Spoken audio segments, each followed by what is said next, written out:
Assalamualaikum warahmatullahi wabarakatuh. Nama saya Ahmad Farhan, kelas program Hukum Keluarga C. Mata kuliah Hukum Adat, dosen pengampu Bapak Kemas Muhammad Gemilang, SHI MH. Baiklah, saya akan menjawab soal ujian akhir semester yang soalnya sistem kekerabatan, sistem perkawinan, kewarisan dan cara penyelesaian masalah pada adat Minang, Batak, Jawa dan Melayu. Yang pertama, adat Minang. Sistem kekerabatan adat Minang adalah matrilineal. Matrilineal adalah sistem kerabatan yang mengikuti garis keturunan dari ibu. Yang kedua, sistem kekerabatan adat Batak. Sistem kekerabatan adat Batak adalah sistem patrilineal. Patrilineal adalah sistem yang mengikuti garis keturunan dari ayah. Yang ketiga, sistem kekerabatan masyarakat adat Jawa. Sistem kekerabatan masyarakat adat Jawa adalah parental. Sistem kekerabatan parental adalah sistem kekerabatan yang boleh mengikuti garis keturunan ayah dan boleh juga mengikuti garis keturunan ibu. Yang keempat, sistem kekerabatan masyarakat Melayu. Sistem kekerabatan masyarakat Melayu sama jenis masyarakat Jawa, iaitu parental, boleh mengikuti ibu dan boleh juga mengikuti ayah. Yang kedua, sistem perkawinan pada adat Minang, pada adat Batak, Melayu dan Jawa. Sistem perkawinan pada adat Minang menganut sistem eksogami. Sistem perkawinan eksogami adalah sistem perkawinan yang wajib keluar dari suku tersebut. Maksudnya, sistem perkawinan ini tidak boleh kawin sesama suku karena mereka menilai kawin sesama suku itu sama kawin sama saudara sendiri, karena kekerabatan ini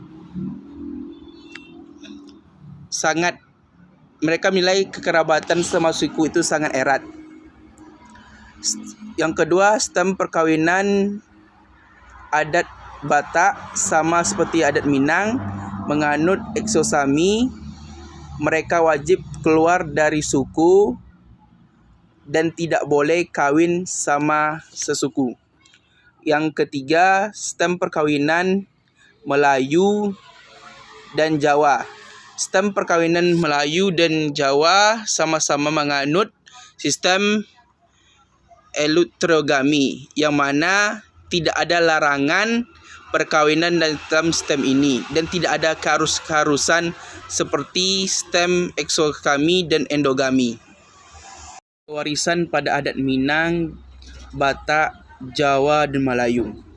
Sistem kewarisan pada adat Minang, dikarenakan adat Minang menganut sistem kekerabatan matrilineal, maka sistem kewarisannya hanya dari keturunan ibu atau dari perempuan saja.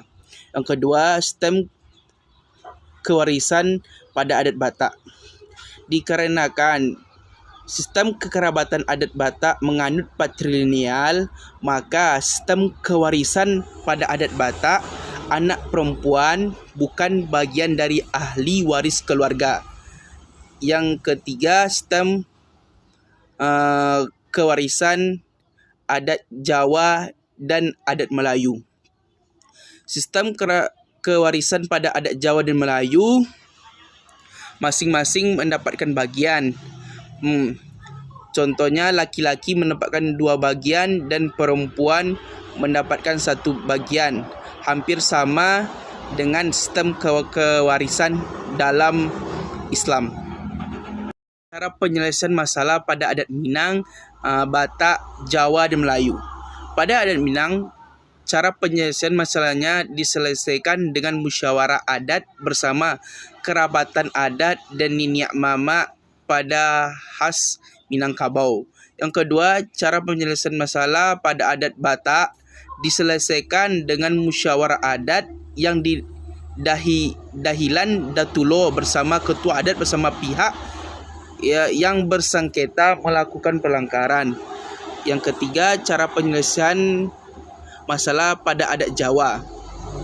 Cara penyelesaian masalah pada adat Jawa diselesaikan dengan musyawarah mufakat bersama tetua adat.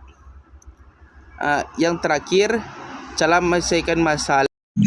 Tahapan-tahapan perkawinan pada adat Minang. Yang pertama, meresek. Meresek adalah tahapan pertama yang dilakukan dalam pernikahan adat Minang.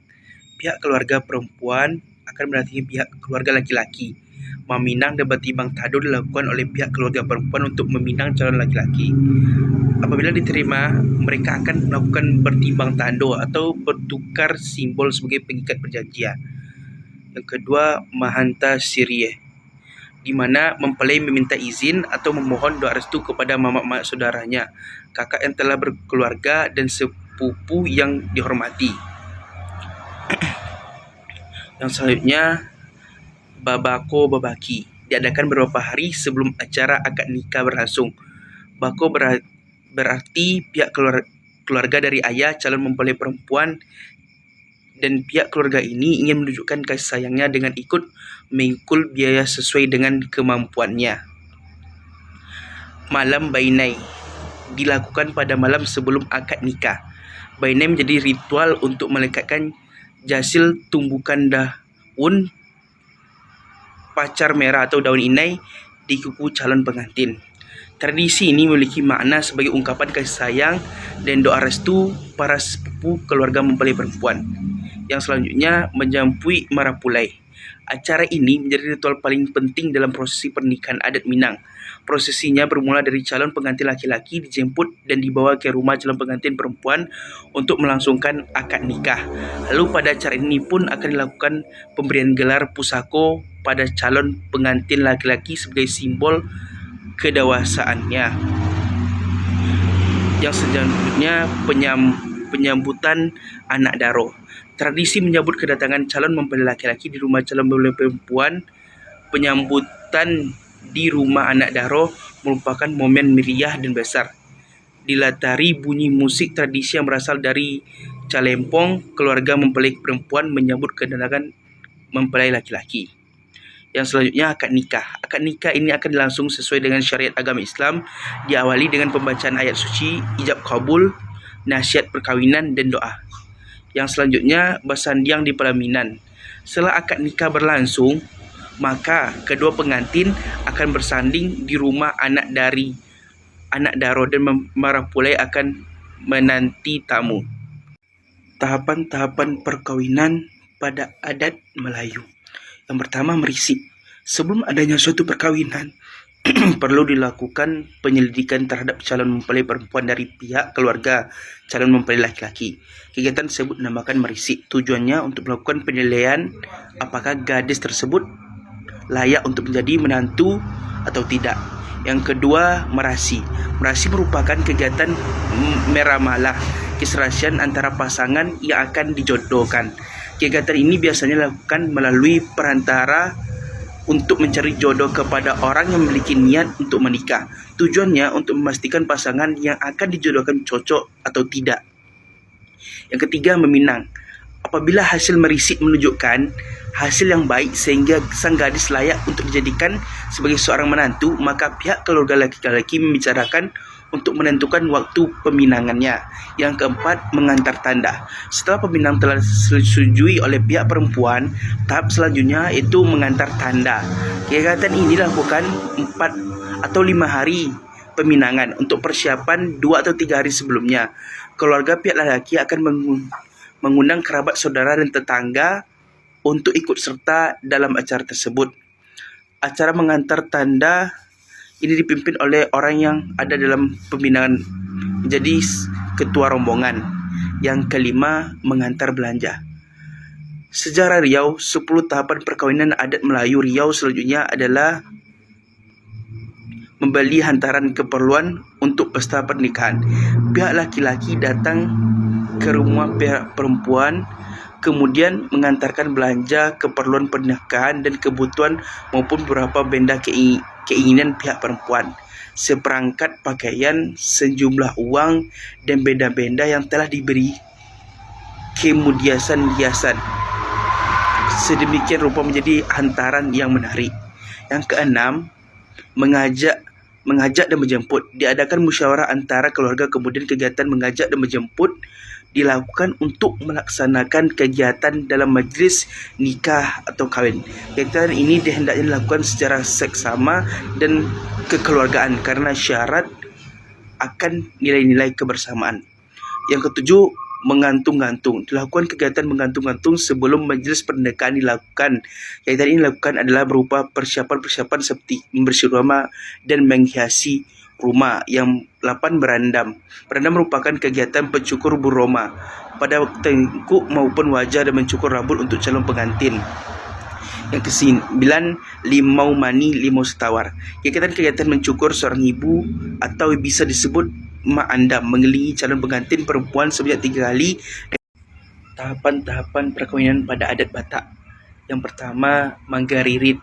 Manggaririt merupakan tahapan persiapan pernikahan yang meliputi membeli gadis yang akan dijadikan istri berdasarkan kriteria pria atau keluarganya.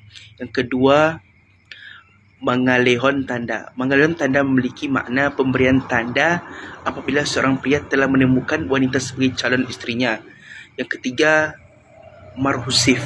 Marhusif atau melamar mempunyai makna di mana pihak laki-laki melamar perempuan yang akan menjadi bagian keluarga mereka. Yang keempat, marhata sinamot. Marhata sinamot merupakan kegiatan yang membicarakan berapa jumlah sinamot dari pihak pria, hewan apa yang akan disembelih, berapa banyak ulos, berapa banyak undangan yang akan disebarkan. Yang kelima, pundu saud.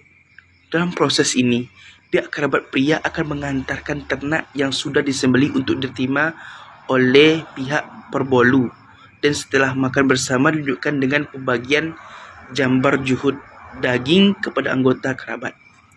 Mertumpol. Mertumpol bagian orang Batak disebut juga sebagai acara pertunangan. Tetapi secara harfiah, mertumpol merupakan acara kedua pengantin di hadapan pengurus jemaah gereja diikat dalam janji untuk melangsungkan pernikahan. Mertonggo Raja. Pada tahap ini, kedua pihak dari calon pengantin akan membahas prosesi adat dari hari H lebih rinci lagi. Yang kedelapan, menjalo pasu-pasu perbangason atau pemberkatan pernikahan. Pemberkatan pernikahan kedua pengantin dilaksanakan di gereja oleh pendeta. Setelah pemberkatan pernikahan selesai, maka kedua pengantin telah sah menjadi suami istri menurut gereja. Yang selanjutnya, ulaan unjuk atau pesta adat. Kedua pengantin juga akan menerima pemberkatan adat dari seluruh keluarga, khususnya kedua orang tua dalam ucapan adat. Inilah disampaikan doa-doa untuk kehidupan pengantin yang diwakili dengan pemberian ulos. Yang ke-10, dilap jual. Dilap jual artinya jika pesta pernikahan diselenggarakan di rumah pengantin wanita, maka dilaksanakan acara pembawa pengantin wanita ke tempat mempelai pria. Soal 3, mencari jurnal yang menjelaskan tentang keberfungsian lembaga adat Melayu dan Batak. Judulnya adalah Lembaga Adat Melayu Riau periode 2012-2017 dalam menegakkan identitas kolektif masyarakat Riau. Ditulis oleh Syuib, Lembaga Penerbit Jom Pisip Undri, volume 4, nomor 2, Oktober 2017. Isinya adalah Lembaga Adat Melayu Riau atau LAM Riau telah didirikan pada 6 Juni 1970 dengan semangat untuk mempertahankan dan melestarikan adat Melayu Riau. Penelitian ini mencoba untuk pengetahuan tentang institusi adat Melayu Riau tahun 2012-2017 dalam menegakkan komunitas identitas Riau kolektif. Penelitian ini menggunakan 7 informasi kunci yang terdiri dari pemerintah Riau, anggota Dewan Riau, distrik DPH LAM Riau dan LAM, pemakaian sipil Melayu di Riau, dan host organisasi siswa. Penelitian ini melihat apa lembaga Masyarakat Melayu Riau 2012-2017 dalam memperlakukan identitas kolektif Riau dan melihat hambatan untuk memaksakan identitas kolektif Riau dan melihat hambatan untuk memaksakan identitas kolektif Riau dan melihat hambatan untuk menegakkan identitas masyarakat identitas Riau kolektif. Hasil penelitian ini menunjukkan kegiatan yang dilakukan oleh LAM Riau dalam mengunjungi identitas kolektif masyarakat Riau. Hasil penelitian ini dapat disimpulkan bahwa Institut Melayu Biasa Riau melihat upaya untuk menegakkan identitas kolektif ini harus didukung oleh semua pihak dalam bentuk konversasi yang dilakukan dalam interaksi langsung, pengalaman budaya, dan dalam bentuk pusat informasi yang dapat difungsionalkan menjadi bentuk mengorganisasi budaya Melayu.